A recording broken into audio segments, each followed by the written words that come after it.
네, 오늘은 다시 타오르는 불꽃이라는 제목으로 하나님의 말씀을 전하도록 하겠습니다.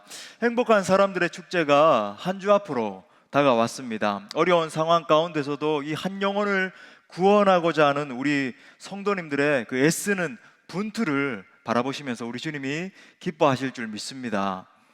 한편 전도하는 가운데 여러분 예상했던 반응들은 다 만나셨을 수 있어요. 어떤 분들은 핀잔을 듣기도 하고 심지어 심한 욕까지 듣는 그런 분들도 계셨을 수 있습니다. 하지만 여러분, 하나님은 이 시간 여러분 한 분 한 분을 격려하기를 원하십니다. 오늘 말씀을 통해서 여러분, 하나님이 여러분을 격려하십니다. 오늘 이 말씀을 통해서 다시 한번 우리를 향하신 주님의 음성을 들으시고 새로운 마음과 열정으로 일어나는 우리 모두가 될 수 있기를 간절히 바랍니다.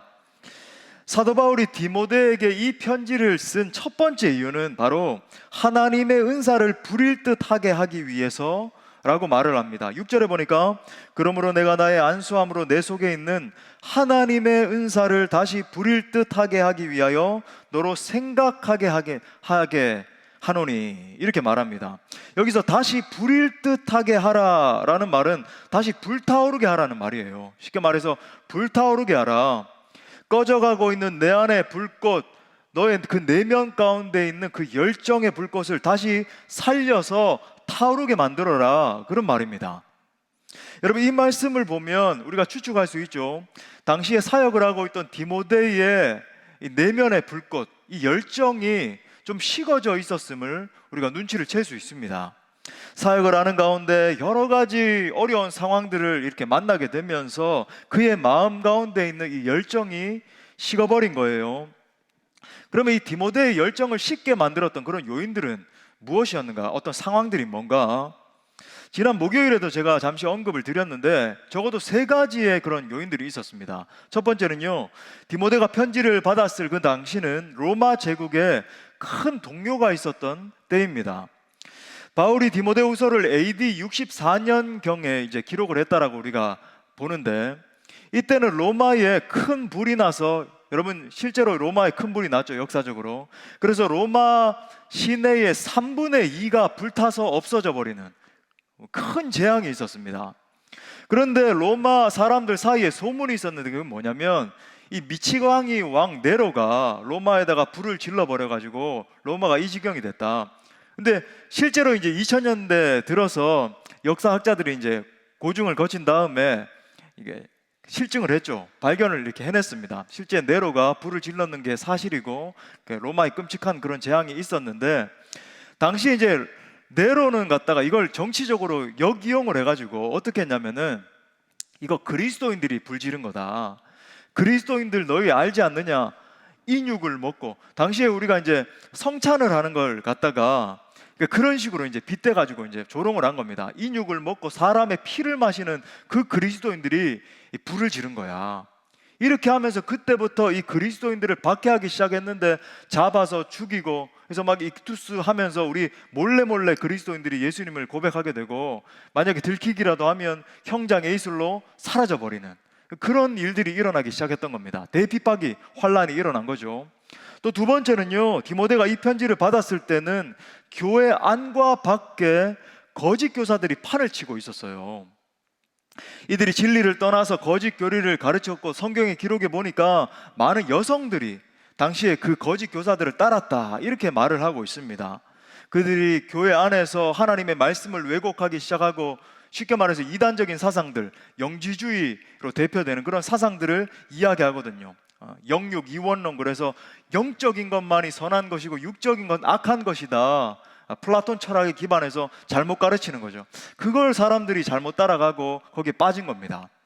또 세 번째는 갑자기 이 여러 가지 요인들로 인해서 변절자들이 속출하기 시작했어요. 박해에 대한 두려움에 떨면서 신앙을 저버리는 자들, 또 거짓 교리에 미혹이 돼가지고 도리어 성도들을 박해하는 그런 세력까지 일어나기 시작한 겁니다. 또 이 밖에도 디모데가 건강이 점점 사역을 하는 가운데 악화가 되고, 또 자기의 멘토였던 사도 바울의 죽음을 앞둔 그런 상황들, 이 여러 가지들이 이 디모데의 마음을 힘겹게 했던 거예요. 실제 디모데전서 5장 23절에 보니까 사도 바울이 이렇게 말하죠. 내 위장과 자주 나는 병을 위해서 포도주를 조금 쓰라. 디모데가 위장이 점점 안 좋아졌던 것 같아요. 그러다 보니까 계속 이제 뭔가 역 반응이 막 일어나기 시작하고 하니까 사도 바울이 심지어 이렇게 좀 치료를 해봐라 권면도 하는 장면도 나오고, 또 자신이 의지하고 있던 멘토였던 이 사도 바울이 이제 옥 가운데 갇혀서 죽음을 앞두게 된, 나중에는 뭐 순교하게 되지만 점점 이제 병약하게 되고 연세가 많이 드신 겁니다. 그런 상황이 벌어졌기 때문에 결론적으로 이 디모데가 자신의 이 미래 사역들을 생각할 때 두려움이 그의 마음 가운데 막 엄습해 들어오기 시작한 거예요. 여러분, 열정이 식어지면 가장 먼저 찾아오는 것이 무엇인가? 두려움입니다. 여러분, 열정을 잃어버리면요, 가장 먼저 찾아오는 게 두려움이에요. 그래서 사도 바울이 7절에서 이렇게 권면하는 겁니다. 7절 보십시오. 하나님이 우리에게 주신 것은 뭐라 그래요? 두려워하는 마음이 아니고 오직 능력과 사랑과 절제하는 마음이다. 두려워하는 마음이 아니야. 능력과 사랑과 절제의 마음이야. 사랑하는 여러분, 하나님은 열정적으로 사는 사람을 좋아하십니다. 반대로 여러분, 악하고 게으른 자들을 싫어하세요. 성경에 보면 하나님이 배격하신다. 얼마나 싫어하십니다. 요한계시록에 보면 예수님께서 이 라오디게아 교회를 책망을 하시면서 이런 말씀을 하세요. 계시록 3장 16절에 보니까 내가 이같이 미지근하여 뜨겁지도 아니하고 차지도 아니하니 내 입에서 너를 토하여 버리리라. 그러면서 이런 말씀을 하세요. 19절에 보니까 물은 내가 사랑하는 자를 책망하여 징계하는데 그러므로 내가 열심을 내라, 회개하라. 당시에 여러분, 라오디게아 교회가 주님으로부터 뭐 책망을 받을 만한 다른 어떤 큰 죄악들은 없었습니다. 뭐 끔찍한 음행을 했다든지 고린도 교회처럼 뭐 니 잘났니 내 잘났니 당파를 지어가지고 싸우고 내 은사가 더 크니 네 은사가 더 크니 이런 거 없었어요. 라오디게아 교회의 결정적인 문제가 뭐였는가? 책망받고 있는 이유가 열정이 없다는 거예요. 내가 너의 영적 상태를 보니까, 내면을 보니까 열정을 잃어버렸다. 열정이 없다. 여러분, 열정 없는 사람하고 한번 일해 보셨습니까? 여러분, 열정 없는 사람하고는요 아무것도 못합니다. 열정 없는 사람하고는 여러분 사업도 힘들고 사역도 어려워요. 그 안에 있는 열정 끄집어내다가 여러분 다 지칩니다. 정말 이 열정 없는 사람하고 일하는 게 힘들어요. 여러분, 하나님은 열정의 사람을 찾으십니다. 그리고 그 열정의 사람에게 더 큰 은혜를 부으셔서 그 사람을 통해서 일하세요. 하나님이 정말로 찾으시는 사람은 어떤 사람인가? 여러분, 정말 하나님께 쓰임받기를 원하십니까? 여러분, 하나님은요 거룩한 내면의 열정으로 활활 불타오르는 사람을 지금도 찾고 계십니다. 거룩한 열정을 가지고 예배드리고, 거룩한 열정을 가지고 기도하고, 거룩한 열정으로 헌신하는 사람을 주님이 찾고 계세요. 심지어 여러분, 실력은 조금 부족해도 하나님의 열정을 발휘하는 사람을 통해서 일하십니다. 뭐 똑똑하고 뭐 논리적이고 세상적인 스펙이 풍부한 그런 사람보다 열정의 사람, 그런 사람과 동력하기를 원하십니다. 그래서 여러분, 오늘은요 어떻게 하면 다시 이 불타오르게 할 수 있을지, 또한 어떻게 다시 내 안에 이 구령의 열정을 회복할 수 있을지에 대해서 이 사도 바울의 권면을 함께 상고하면서 은혜를 나누고자 합니다. 말씀을 듣는 가운데 하나님께서 여러분의 마음에 이 새 마음과 함께 새 열정을 부어주시기를 간절히 축복합니다. 우리 세 가지로 살펴보겠습니다. 첫 번째는요, 하나님의 은사를 다시 타오르게 하라 말합니다. 우리 한번 따라 합시다. 하나님의 은사를 다시 타오르게 하라. 자, 무엇을 타오르게 하라고 말합니까? 6절 중반에 보니까 내 속에 있는 하나님의 은사를 다시 부릴 듯하게 하기 위하여. 여러분, 하나님께서 디모데를 목사로 안수하여 세울 때 그에게 은사를 주셨어요. 하나님께서 그에게 주신 은사입니다. 주신 은사예요. 주신 은사. 새로운 뭔가를 배우는 것이 중요한 게 아니라, 여러분, 하나님의 사역을 감당할 때 하나님께서 이미 주신 은사를 다시 불타오르게 하는 것이 중요합니다. 그 사람에게 주신 은사를 다시 불타오르게 하는 게 중요하다는 거예요. 제가 성장반 교육을 하면서 영적인 은사의 8가지 원리에 대해서 가르치거든요. 근데 그 중에서 이 시간 좀 우리가 주목해 볼 만한 3가지 중점적인 원리를 다시 한번 제가 말씀드리겠습니다. 뭐 기록해 놓으셔도 좋겠고 여러분 좀 기억하십시오. 첫 번째는요, 모든 성도는 적어도 한 가지 이상의 은사를 가지고 있습니다. 여러분, 모든 성도는 적어도 한 가지 이상의 은사를 가지고 있어요. 무슨 말인가? 이렇게 말하는 성도들이 있습니다. 목사님, 저는 은사가 없는 것 같아요. 이거 가끔 있는 게 아니라 자주 있는 것 같아요. 이런 성도님들이. 저는 은사가 없습니다. 저 성도는요, 막 비교를 하기 시작하는 거예요. 저분은 은사가 참 많은 것 같은데 저는 은사가 없어요. 저는 뭐 찬양도 잘 못하고 무슨 봉사를 할 때 이렇게 둔하고 뭐를 해도 잘 안 되고. 여러분, 그렇지 않습니다. 하나님이 우리를 부르셨을 때는요, 반드시 한 가지 이상의 은사를 반드시 주셨습니다. 주셨어요. 그걸 발견해낼 수 있길 바라요. 여러분, 그걸 사용해야 됩니다. 한 가지 이상의 은사가 주신 겁니다. 두 번째는요, 하나님께서 내게 주신 은사를 사용하지 않는 것은 하나님께 죄입니다. 하나님께서 내게 주신 은사를 사용하지 않는 건요, 하나님 앞에 죄예요. 죄. 정말 죄입니까? 여러분, 죄입니다. 여러분, 예수님이 누누이 비유를 통해서 말씀하시잖아요. 달란트 비유, 탤런트 아닙니까? 영어로 우리가 한글로 달란트라고 번역을 해서 그런데 탤런트예요. 재능입니다. 은사예요. 반드시 주셨습니다. 그런데 여러분 보세요. 제게 주신 이 5달란트를 가지고 이렇게 남겼습니다. 제게 주신 10달란트를 가지고 이렇게 남겼습니다. 착하고 충성된 종아, 참 잘했다. 근데 여러분, 1달란트를 받은 사람에게, 여러분, 1달란트도 귀한 거거든요. 엄청난 재능입니다. 근데 당신은 엄한 사람이니까 제가 당신에게 뭐라 그러실까봐 땅에 이렇게 묵혀뒀습니다. 그때 예수님 뭐라 그러세요? 이 약하고 게으른 종아, 이 약하고 게으른 종아, 내가 너에게 이렇게 귀중한 은사를 줬는데, 달란트를 줬는데 너는 이렇게 썩혀버렸다. 책망하시잖아요. 책망하시는 거예요. 마지막 세 번째 원리는요, 그 은사를 사용함으로써 하나님께 영광을 올려드리게 되고 나는 예수님의 제자로서 계속 성장하게 됩니다. 목사님, 어떻게 성장할 수 있습니까? 은사를 사용하면서 사역할 때 계속 성장하는 거예요. 여러분, 기억하십시오. 교회만 왔다 갔다 한다고 성장하는 거 아닙니다. 여러분에게 주신 은사를 사용하셔야 돼요. 사용할 때 예수님의 제자로서 무럭무럭 계속 성장하게 되는 겁니다. 사랑하는 여러분, 어떤 리더가 최고의 리더일까요? 불타오르게 만드는 사람이 최고의 리더입니다. 누가 최고의 멘토인가? 편안하게 해주고 무조건 인정만 해주는 사람이 좋은 멘토가 아니라, 여러분, 점화시켜주는 사람이 좋은 멘토예요.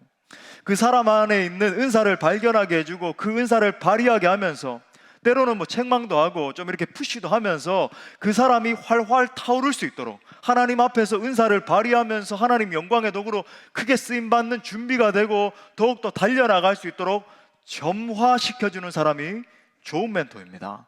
좋은 멘토예요. 인생에 있어서 이런 좋은 영적 점화자를 만나는 것은 참으로 중요합니다. 그런 의미에서 저는 참으로 복된 인생이라고 스스로 생각을 해요. 지금까지 참 이렇게 좋은 이렇게 리더 목사님들, 멘토 목사님들을 만나게 해주셔서 성장케 해주시고 지금까지 이렇게 인도해 주셨는데, 제가 성장하게 된 그 요인은요, 제가 뭐 잘났기 때문에 그런 게 아니라 그런 멘토를 하나님께서 적절한 때에 이렇게 붙여주셨기 때문에 성장케 하신 거예요. 저는 명확하게 알고 있습니다. 그 사실은. 만일에 마찬가지예요. 디모데가 영적인 멘토였던 사도 바울을 만나지 못했다면, 여러분, 사도 바울이 멘토입니다. 쉬웠을까요? 날마다 여러분 사도 바울이 그래 좋다 잘한다 뭐 이렇게만 했을까요? 아니요. 사도 바울은 굉장히 여러분 깐깐하고 여러분 대단한, 여러분 사도 바울이 어떤 사람이었습니까? 그죠? 엄청난 리더였는데 사도 바울을 만났기 때문에 디모데의 마음 가운데 영적인 불이 임하기 시작했고, 디모데가 나중에는 한 교회를 담당해서 하나님 앞에 올려드리는 놀라운 영적 지도자로 세워지게 된 거예요. 여러분, 이게 멘토와 멘티의 관계라고 하는 겁니다. 그렇다면 여러분, 누가 점화자가 될 수 있을까? 진정한 리더가 될 수 있는가? 누가 자신을 따르는 사람을 다시 타오르게 만들 수 있는가? 그 속에 불이 있는 사람입니다. 그 속에 불이 있는 사람이에요. 불이 있는 자를 만나면 식어진 소명의 불이 타오르게 되고 기도의 불이 점화되는 겁니다. 여러분을 만나는 사람마다 여러분으로 인해서 불타오르는 자들로 세워질 수 있기를 간절히 바랍니다. 자, 계속해서 성경은 그 은사를 다시 타오르게 하라고 말합니다. 다시 타오르게 하라. 한번 따라합시다. 다시 타오르게 하라. 자, 오늘 디모데도 생각해 보면은 예전에는 이제 열정을 가지고 사역을 시작했음을 알 수 있습니다. 열정이 있었어요. 사람은 누구나 다 연약하기 때문에 열정이 식어질 수 있습니다. 열정이 식어진 사람을 가지고 너 왜 식어졌냐 책망하는 건 좋지 않습니다. 여러분, 그럴 수 있어요. 그런 사람은 낭망에 있기 때문에 일으켜줘야 됩니다. 우리 안에 죄성이 있고 사탄의 공격이 계속되기 때문에 식어질 수 있어요. 그렇기 때문에 오늘 사도 바울이 뭐라 그럽니까? 다시 타오르게 해야 된다는 거예요. 다시 타오르게 해야 된다. 성경에 보면 우리 주님이 즐겨 사용하시는 단어가 하나 있다는 것을 알게 되는데 그게 뭐냐면 다시입니다. 우리 다시 한번 따라합시다. 다시 한번 따라해야 돼요. 다시. 예. 베데스다 연못가에 있던 38년 된 병자를 고치시고 뭐라 그러시냐면 다시 죄를 범하지 말라 말씀하십니다. 요한복음 5장 14절 하반절에 보니까 이렇게 말해요. 보라, 내가 나았으니 더 심한 것이 생기지 않게 뭐라 그래요? 다시는 죄를 범하지 말라 하시니. 반복해서는 안 된다는 거예요. 또 현장에서 가늠하다 잡혀온 여자에게도 이렇게 말씀하십니다. 요한복음 8장 11절 중반에 보니까 나도 너를 정죄하지 아니하노니 가서 다시는 죄를 범하지 말라 하시니라. 다시. 또 믿음의 선배 모세의 경우도 마찬가지입니다. 모세의 인생에 다시가 없었다라고 한다면 모세는 모세가 될 수 없었습니다. 우리가 아는 모세는 없었어요. 자신의 힘으로 동족을 구원하려고 했을 때 사람을 때려 죽이고, 그죠? 철저히 실패했던 그런 모세였지만 하나님은 미디안 광야에서 그를 다시 부르셔서 모세야 다시 불러내셔서 출애굽 역사를 쓰게 하시는 거대한 민족의 지도자로 세워주시잖아요. 다시의 은혜. 심지어 여러분, 모세를 다시 불러주셨을 때 그의 나이가 몇 세였습니까? 80세에 다시 불러내셔서 하나님 영광의 도구로 사용하신 거예요. 그러므로 여기 앉아 계신 모든 분들은 여러분 다시의 은혜가 여러분 다시 있을 수 있는 거예요. 할렐루야.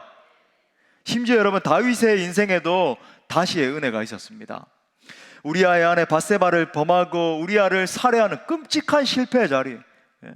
지금으로 따지고 봐도 여러분 이건 엄청난 범죄 아닙니까? 우리 그냥 형사법으로 봐도 그렇게 넘어지고 쓰러져 있었던 사람이지만 그의 인생 가운데 다시의 은혜를 허락해 주셔서 나중에 최종 그의 인생을 바라보시면서 하나님이 내 마음에 합한 자야, 다윗은 내 마음에 합한 자였어 평가해 주시는 거예요.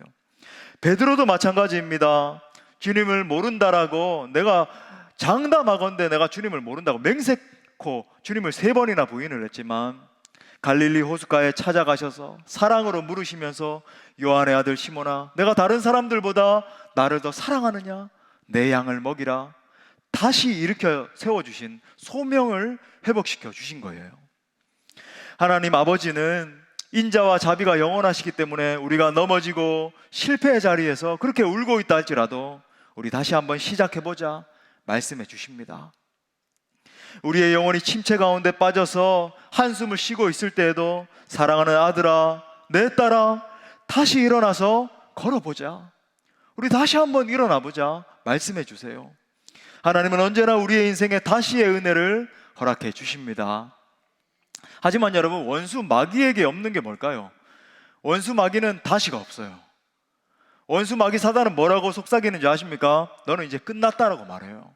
너 그렇게 실패한 거 보니까, 그렇게 실수한 거 보니까, 열정을 잃어버린 거 보니까, 죄 가운데 그렇게 빠져 있는 걸 보니까 너는 이제 끝났어. 너에게 다시는 하나님도 너를 버리실 거야. 원수 마귀 사단은 그렇게 정죄합니다. 하지만 저와 여러분을 향한 하나님의 뜻은 언제나 다시입니다. 다시. 아무리 넘어지고 지쳤어도 다시 일어서라. 아무리 실패했어도 다시 한번 해보자. 힘을 내거라. 아무리 열정이 식어져서 차가워졌어도 다시 불타오르게 하라 말씀해 주십니다. 이것이 저와 여러분을 향한 하나님 아버지의 마음이라고 하는 거예요. 그러므로 사랑하는 여러분, 여러분의 인생 가운데 다시의 축복이 함께 하시기를 바랍니다. 7번 쓰러졌다 할지라도 다시 일어서십시오. 다시 예배의 자리로 나오십시오. 다시 기도의 무릎을 꿇으십시오. 이번 행축에도 다시 전도의 열정을 불태울 수 있기를 간절히 바랍니다. 자, 두 번째 권면, 어떻게 하면 다시 한 번 더 회복할 수 있을 것인가? 두 번째 권면은요, 복음을 부끄러워하지 말라 말씀하십니다. 우리 한번 따라합시다. 복음을 부끄러워하지 말라. 자, 8절 말씀 해보니까 우리 다 같이 한번 8절 말씀 중요하니까 한번 읽어볼까요? 시작. 그러므로 너는 또는 주를 위하여 갇힌 자 된 나를 부끄러워하지 말고 오직 하나님의 능력을 따라 복음과 함께 고난을 받으라. 먼저 바울은 내가 우리 주를 증언함과 주를 위하여 갇힌 자 된 나를 부끄러워하지 말라 이렇게 말합니다. 복음을 전하다가 당하게 되는 여러 가지 수욕과 고난 받는 것에 대해서 부끄럽게 여기지 말라 권면하는 거예요. 이 서울역이나 명동 같은 데 가면은 예수 천당 불신 지옥 외치는 분들을 보게 됩니다. 여기 계신 분들 한 번씩 보셨죠, 그죠? 예, 그렇게 보게 돼요. 예전에 한 방송에서 이분들을 인터뷰한 것을 제가 한번 보게 됐습니다. 열심히 전도하던 분이 말하기를 이렇게 말하는 거예요. 한 사람이라도 더 지옥에 가지 않게 하려고, 한 사람이라도 더 예수 믿고 천국 가게 하려고 이렇게 외친다라고 말을 하는 겁니다. 어떤 분은 심지어 이 서울역 근처에다가 쪽방을 하나 얻어놓고 살면서 낮에는 그렇게 예수 천당 불신 지옥 외치면서 복음을 전하고 뭐 비가 오나 눈이 오나 하시잖아요. 그렇게 한 다음에 밤에는 그렇게 성경을 읽는 겁니다. 성경을 4시간 5시간씩 저보다 더 하세요. 막 그렇게 읽으시더라고요. 막 작은 불 밑에서. 그리고 이제 일주일에 이틀은 나가서 막노동을 하고, 그래서 거기에서 이제 번 돈을 가지고 나머지 5일 동안 그런 일을 하는 겁니다. 또 더 나가서 너무 과한 열정 때문에 자식들도 막 꺼려할 정도로, 우리 아버지는 도무지 이제 대책이 없습니다. 그렇게 이제 말하는 걸 이제 봤습니다. 물론 저도 이렇게 복음을 전하는 분들의 어떤 자세나 그런 방법 같은 것에 대해서 전적으로 동의하진 않아요. 저도 완전히 동의하는 건 아닙니다. 조금 더 그분들 바라볼 때 좀 더 지혜롭고 이렇게 젠틀하게 그렇게 복음을 전하시면 참 이렇게 좋겠다 이런 마음도 있는 게 사실이에요. 하지만 여러분, 그들 안에 있는 이 복음을 향한 열정만큼은 인정해 줘야 된다고 생각을 합니다. 개인적으로 이분들에 대한 생각이 좀 이렇게 바뀌게 된 계기가 있어요. 20대 어느 날에 이제 당시 영화 패션 오브 크라이스트가 이제 상영을 하고 있었는데, 이제 그걸 보기 위해서 명동에 있는 CGV에 가게 됐습니다. 당시 점점 이제 제가 그걸 영화관에서만 3번을 봤거든요. 패션 오브 크라이스트 너무 감명 깊게 봐가지고 그렇게 보고는 하는데 이제 상영관이 점점 줄어들잖아요. 그래서 이제 명동 CGV, 거기 명동 거기 역에 있는 거기 CGV에 가가지고 보려고 딱 갔는데, 아니나 다를까 그분이 이제 굉장히 지혜로우시더라고요. 거기에 그리스도인들이 이제 많이 왔다 갔다 하는 걸 아니까 그 CGV 앞에서 그날 이제 예수 천당 불신 지옥을 막 이렇게 외치면서 서 계신 겁니다. 그러다가 이제 제가 상영관에 들어가가지고 자리를 잡고 앉았는데, 조금 후에 아까 그분이 딱 이렇게 들어오셔가지고 바로 제 코앞에 자리를 잡고 앉으시는 거예요. 그 팻말을 이렇게 앞에 놓으시고 이렇게 자리에 앉는 겁니다. 그리고 이제 영화 상영이 됐는데, 아까 그분이 영화를 보시는 내내 얼마나 우시는지 막 앞에서 훌쩍훌쩍 거리는 소리가 계속 들리는 거예요. 그 모습을 보면서 제 생각이 좀 바뀌게 됐습니다. 아, 이분이 정신이 좀 이렇게 이상하다든지 그래서 이러는 것이 아니라 정말 복음의 열정 때문에 이렇게 전도하시는 거구나. 이분도 예수님을 사랑하는 마음 때문에, 순수한 마음 때문에 이렇게 나와서 전도를 하고 계시는 거구나. 그렇게 좀 생각을 하게 됐어요. 대조적으로 오늘날 교양 있다라고 하는 많은 그리스도인들의 모습을 한번 보십시오.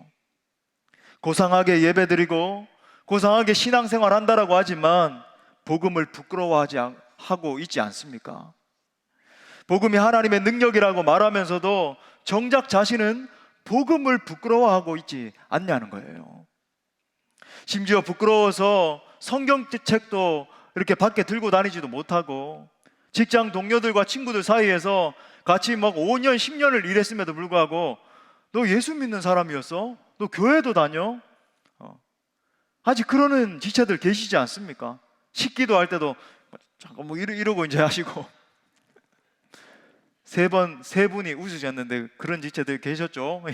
이렇게 하면서 얼마나 빠르게 방언으로 기도하시고. 그런데 여러분 보세요. 우리가 정작 부끄러워해야 될 것이 무엇입니까? 사도 바울의 증언처럼 더러운 탐욕과 우상숭배와 음행과 호색과 분쟁과 시기와 방탕한 것들을 여러분 우리가 부끄러워해야 되는 것 아닙니까? 우리는 여러분 하나님을 대적하고 있는 이 세상의 끔찍한 가치를 바라보면서 부끄러워해야 되는 것 아니냐는 거예요. 하나님이요, 하나님이요, 이 세상이 주님을 이렇게 대적하고 있습니다. 나를 하나님 앞에서 멀어지게 하는 것들, 그런 끔찍한 죄악들을 바라보면서 죄를 반복적으로 짓고 있으면서도 괜찮겠지 뭐, 이번 주일날도 가서 뭐 회개 기도하지 뭐, 그런 상황 가운데 빠져 있으면서도 돌아보지 못하고 있는, 회개하지 못하고 있는 내 자신을 부끄러워해야 되지 않겠냐는 거예요.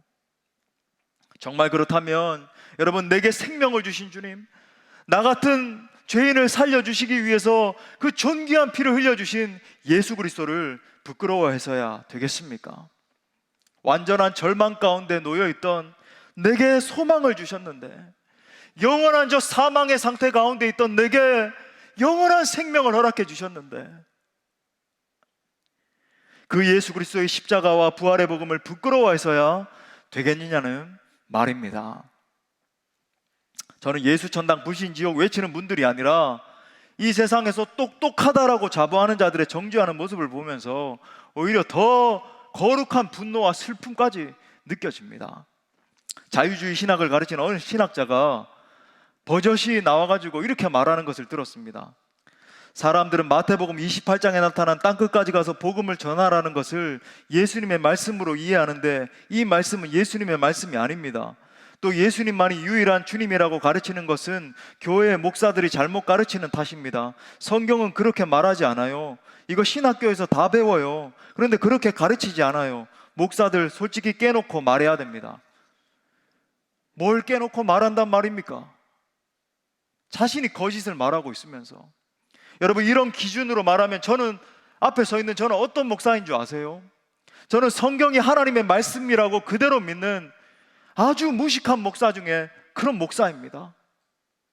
오직 예수 그리스도 안에만 구원이 있다라고 믿는 무지한 목사 중에 최고로 무지한 목사예요.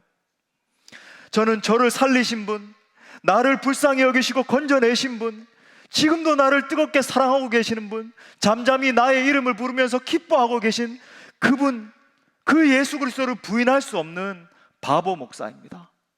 철천지 바보 중에 바보 목사예요. 그렇다면 여러분은 어떠십니까? 메시지를 듣고 있는 여러분은 어떠십니까? 혹시 여러분도 여러분을 살리신 그분을 부끄러워하고 있지 않으십니까? 오늘날 많은 신자들이 이렇게 생각하는 것을 봐요. 우리 전도합시다. 행복한 사람들의 축제에 초청합시다. 그러면 저 혼자 예수님 믿는 것은 좋은데요, 집안에서 갈등 일어나는 것은 싫어요. 친구들이 부담스러워 하잖아요. 나 혼자 유별난 사람처럼 취급당하고 왕따 당할까 봐요. 저는 그냥 고상하게 믿고 고상하게만 살래요. 여러분, 이 얼마나 슬픈 현실입니까? 얼마나 슬픈 일이에요. 예수님은 날 살리시기 위해서 저 하늘 보좌를 버리시고 이 땅에 뛰어내려 오셨는데, 예수를 믿고 안 믿고는 여러분 생명이냐 죽음이냐의 문제 아닙니까? 그들이 예수님을 믿지 않으면 영원한 지옥 형벌밖에 없는데 우리는 복음을 부끄러워하고 있는 겁니다. 이 시간 여러분, 주님의 엄중한 음성을 우리 함께 들읍시다. 누가복음 9장 26절 우리 가슴에 새기면서 함께 읽겠습니다. 시작. 누구든지 나와 내 말을 부끄러워하면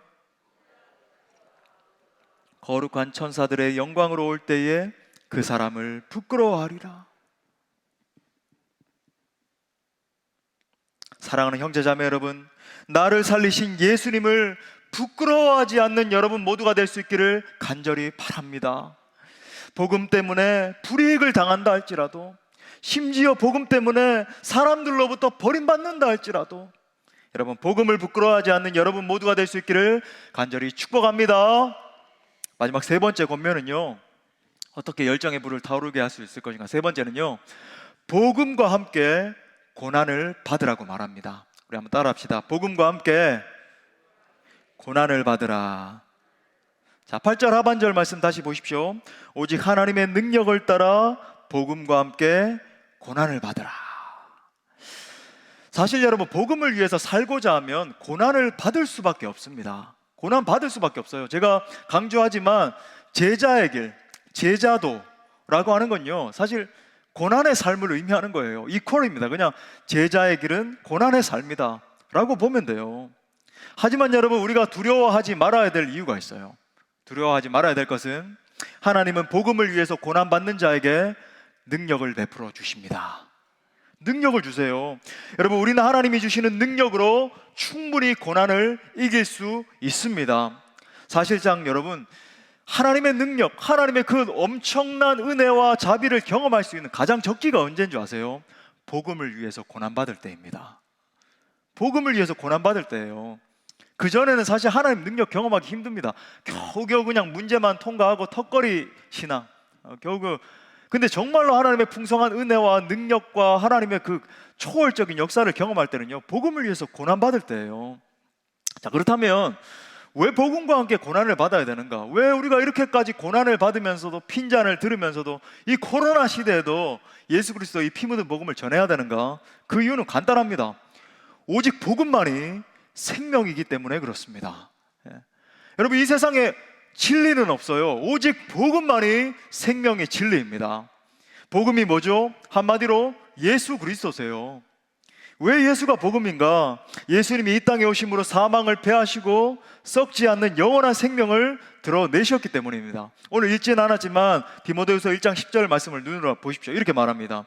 이제는 우리 구주 그리스도 예수의 나타나심으로 말미암아 나타났으니 그는 사망을 패하시고 복음으로써 생명과 썩지 아니할 것을 드러내신지라. 아멘, 아멘. 여러분, 예수 그리스도가 오시기 전까지는요, 모든 인간은 한 사람도 예외함 없이 죄와 사망의 법에서 죽고 있었습니다. 그렇게 놓여 있었어요. 영적으로 완전히 죽어서 죄의 종로로 타던 것이 여러분 인류였는데, 영원히 죽을 수밖에 없는 그 상황 가운데서 예수님이 오신 거예요. 예수님이 이 땅에 오심으로 말미암아 십자가에 달려 죽으심으로 모든 죄에 대한 값을 지불하셨습니다. 뿐만 아니라 죽으시고 부활하심으로 사망 권세를 깨뜨리셨어요. 그러므로 누구든지 십자가에 달려서 죽으시고 부활하신 예수님을 믿으면 죄와 사망의 법에서 해방되는 줄 믿습니다. 새롭고 영원한 생명을 얻게 되는 거예요. 세상에, 여러분, 세상에 이보다 더 좋은 소식이 어디 있습니까? 그래서 여러분, 가스펠, 복음이 별명이 뭐죠? 우리 한글 번역이 참 좋아요. 복음, 굿뉴스, 좋은 소식, 복된 소식인 거예요. 할렐루야. 여러분, 누구든지 복음인 예수 그리스도를 믿게 되면, 예수님을 만나면 모든 죄로부터 자유함을 얻게 됩니다. 하나님이 주시는 새로운 생명을 얻게 돼요. 하나님의 자녀가 되는 권세를 얻게 되는 겁니다.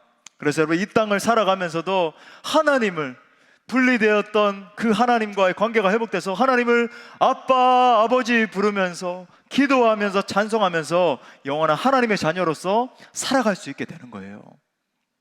이 엄청난 은혜를 생각할 때 우리가 어떻게 복음을 전하지 않을 수 있겠습니까? 어떻게 오늘 사도 바울의 권면처럼 복음을 위해서 고난당하지 않을 수 있겠습니까? 사랑하는 수원 동부교회 모든 가족 여러분, 모든 주의 권속 여러분, 이번 한 주 복음을 전함으로 말미암아 주님의 고난에 동참할 수 있기를 바랍니다. 복음과 함께 기꺼이 고난받는 거룩한 결단이 여러분 속에서 일어날 수 있기를 간절히 축복합니다. 여러분, 이걸 위해서요, 말씀 마치기 전에 3가지 적용점을 드릴게요. 사실 화요일 날 말씀드렸는데 못 들은 지체들 많기 때문에 다시 한번 적용하십시오. 첫 번째, 한 주간 동안 여러분 태신자에게 남은 힘을 더 집중하십시오.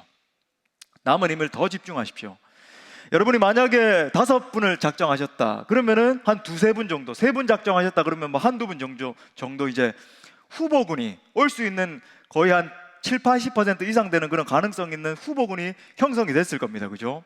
그분들에게 남은 힘을 더 집중하십시오. 물론 그렇다고 나머지 1-2분은 뭐 팽개쳐라 이게 아니라 그분들도 하시되 더 여러분 이 가능성 있는 분들에게 완전 총력을 기울이세요. 무엇보다 여러분, 우리 전략 아시죠? 마지막까지 사랑의 섬김을 하는 겁니다. 그래서 롤케이크와 함께 초청장도 전달하시고, 그것뿐만 아니라 여러분 기도하다 보면 하나님이 또 번뜩이게 하는 그런 지혜도 주실 수 있어요. 우리 가정교회 리더들을 통해서 그런 지혜들도 공유도 하시고, 그렇게 하면서 그 지혜도 발휘하십시오. 뭐 밥 한 번 뭐 더 사주기도 하고 집 앞에 찾아가서 무릎 꿇고 애원도 해보고 그죠? 뭐 해보는 겁니다. 그리고 두 번째는요. 두 번째 적용점, 태신자를 품고 그를 위해서 더욱 기도하십시오. 더욱 기도하셔야 됩니다. 왜 그럴까요? 꼭 이 결정적인 순간에, 여러분 이거 영적 전쟁이라고 말씀드렸잖아요. 가장 결정적인 순간에 이제 오기 직전에 뭐 사고가 발생하게 한다든지 뭔가 관계가 뭐 어떻게 된다든지 사단이 방해해요. 꼭 그렇게 있습니다. 뭐 아프게 한다든지. 여러분 끝까지 여러분 기도의 끈을 놓치면 안 돼요. 하나님이요, 이 영혼이 주님 앞에 나와서 복음을 들을 때까지, 그리고 나중에 심지어는 결신할 때까지, 그죠? 하나님 역사해 달라고, 보호해 달라고, 꼭 마음을 주장해 달라고 계속 기도하셔야 됩니다. 마지막 세 번째, 최종적으로 최종 목표입니다. 다시 한번 말씀드려요. 결신할 수 있도록 이끄셔야 됩니다. 이것도 한번 따라합시다. 결신할 수 있도록 이끌어야 된다. 자, 1차적인 목표는 당연히 다음 주에 모시고 와서 복음을 듣게 하는 겁니다. 근데 여러분, 한 번 복음을 들어서 우리 경우를 보면 알잖아요. 사실 이렇게 회개하고 한 번에 돌아오는 경우도 물론 있지만 대부분의 경우는 재방문하고 세 번째 방문하고 하는 게 중요해요. 그러니까 그걸 위해서 이제 행주 끝났다고 이제 다 끝났다 이게 아니라 어떻게 해서든지 그 지체들을 다시 모시게 하고 또 이렇게 뭐 사랑의 섬김으로 또 다가가고 그렇게 노력을 해야 됩니다. 그래서 최종 목표는 뭐냐면 그 영혼이 등록할 때까지, 결신할 때까지 그렇게 이끄는 겁니다. 여러분 혹시 그러면 계속 주저주저하고 있는 그런 영혼들을 어떻게 해야 됩니까? 제가 말씀드렸잖아요. 마지막 순간까지도 강건해서, 예수님처럼 강건해서 내 집을 채우라는 거예요. 강건하셔야 됩니다. 화도 내보고 내가 너에게 얼마나 했는데 롤케이크 얼마인 줄 알아? 막 하면서, 그죠? 15,000원이야 애원도 해보고 그래 내가 잘못했다 막 이러면서 무릎도 꿇어보고 더 주저하면 팔목이라도 잡아서, 제가 말씀드렸죠. 그 소돔과 고모라에 멸망하기 직전에 천사가 롯을 끌어내면서 어떻게 했습니까? 그냥 가만히 놔뒀나요? 롯의 팔목을 잡아 끌고 나와라 나와라 하면서 잡아 끌었잖아요. 만약에 여러분 롯을 그냥 가만히 놔뒀다라고 한다면, 소돔과 고모라의 화려함에 빠져서 그렇게 세상 가운데 지내고 있던 롯을 가만히 놔뒀다면 롯도 여러분 불이 내릴 때 심판받았을 거예요. 끌어내라는 겁니다. 손을 잡아서. 말씀의 결론을 맺겠습니다. 사랑하는 여러분, 우리는 예수님의 십자가의 희생으로 말미암아 구원받아 하나님의 자녀들이 됐습니다. 우리 예수님이 우리를 위해서 물과 피를 쏟아 주셨기 때문에, 희생해 주셨기 때문에 우리가 생명을 지닌 존재들이 된 거예요. 그렇다면 우리도 복음과 함께 고난을 받아야 되지 않겠습니까? 예수 그리스도를 위한 희생에 기꺼이 동참해야 되지 않겠습니까? 오늘은 마지막으로 제가 영상을 하나 준비를 했습니다. 주인공이 불의의 사고로 천국과 지옥을 다녀오면서 인생에 큰 깨달음을 얻는 내용의 영화입니다. 영상을 보시는 가운데 여러분의 정말 심령마다 하나님의 마음이 부어지길 바라요. 그래서 다시금 영혼 구원을 위한 거룩한 결단과 열정이 정말 여러분 가운데 임할 수 있기를 간절히 축복합니다. 우리 영상 보겠습니다.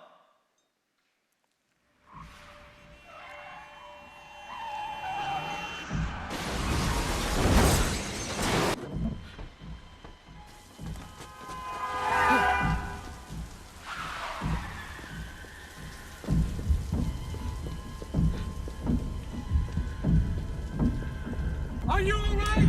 Yes, I think so.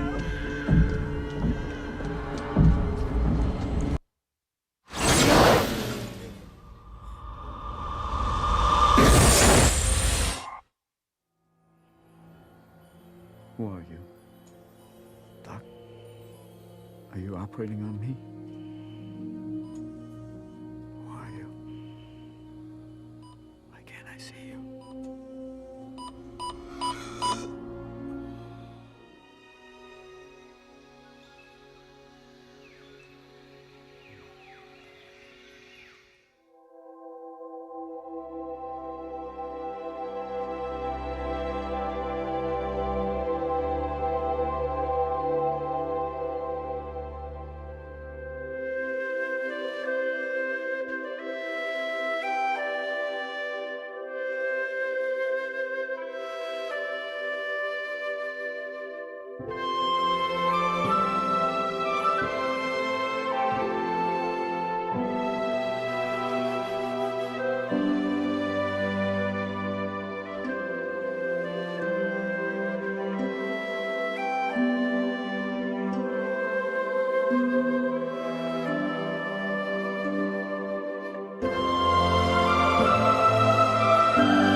Son, welcome, welcome, son.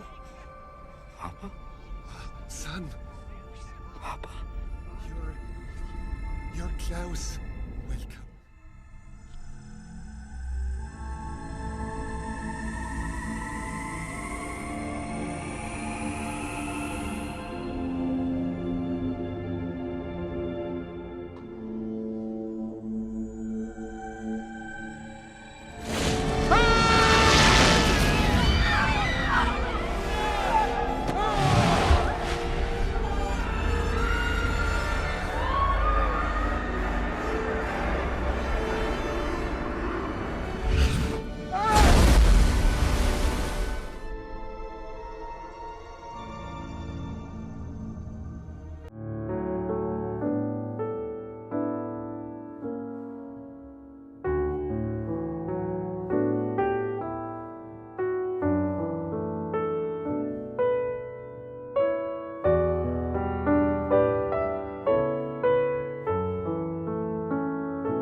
다 같이 일어나셔서 우리 함께 찬양하고 기도하겠습니다. 우리 하나님 아버지의 마음으로 하나님이여 저 영혼들을 건져 주옵소서. 우리 찬양하겠습니다. 사망의 그늘에 앉아 죽어가는 나의 백성들, 절망과 굶주림에 갇힌 저들은 내 마음에 오랜 슬픔, 고통의 멍에에 매여 울고 있는 나의 자녀들, 나는 이제 일어나 저들의 멍에를 꺾고 눈물 씻기기 원하는데, 우리 고백해요. 누가 내게 부르짖어, 누가 내게 부르짖어, 저들을 구원케 할까? 누가 나를 위해 가서 나의 사랑을 전할까? 나는 이제 보기 원하네. 나의 자녀들 살아나는 그날, 기쁜 찬송 소리가 하늘에, 웃음소리 온 땅 가득한 우리 하나님의 마음으로 누가 내게 부르짖어, 누가 내게 부르짖어, 저들을 구원케 할까요? 저들을 구원케 할까? 누가 나를 위해 가서 나의 사랑을 전하,